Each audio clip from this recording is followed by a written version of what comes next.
Well, put pride aside and put children first. That's the message today from Mayor Sly James. He says the Kansas City Public Schools Board is not in favor of putting him in charge of the district. Beth Vaughn is live with more now. Beth? For the first time from School Board President Eric Leonard West, he had a very different message for us tonight. He said that the school board and the city have forged a relationship. They're going to have a partnership, and until about springtime, they're going to be talking about what's the best thing to do for the Kansas City Public Schools. The community has not shied away from telling Education Commissioner Chris Nicastro what they think is best for Kansas City Public Schools. Nearly 500 emails and letters have flooded into her office over the last few months.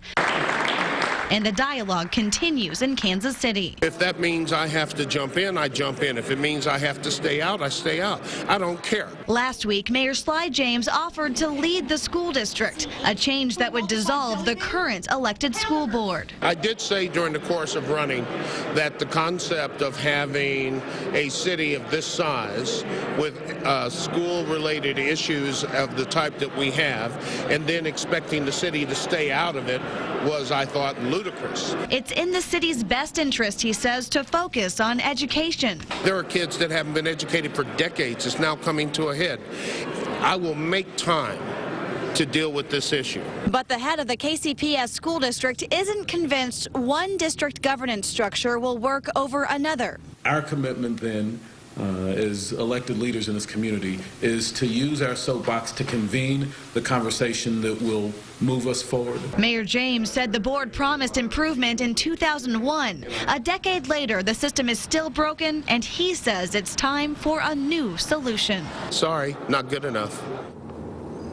Last week, the state's education commissioner laid out 5 options for Kansas City Public Schools, but held off on making a decision because she said it appeared that the Kansas City community was just now realizing the urgency of the situation. No word yet on when that final decision will be made.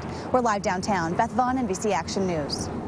It was August 18th when we first learned the Kansas City Public Schools provisional status was in jeopardy. The state performance report showed the district met just 3 of the 14 state standards. 6 days later, Dr. John Covington resigned as Kansas City superintendent. That was 2 years into his 3-year contract. August 31st, the Kansas City School Board named Dr. Steve Green as interim superintendent.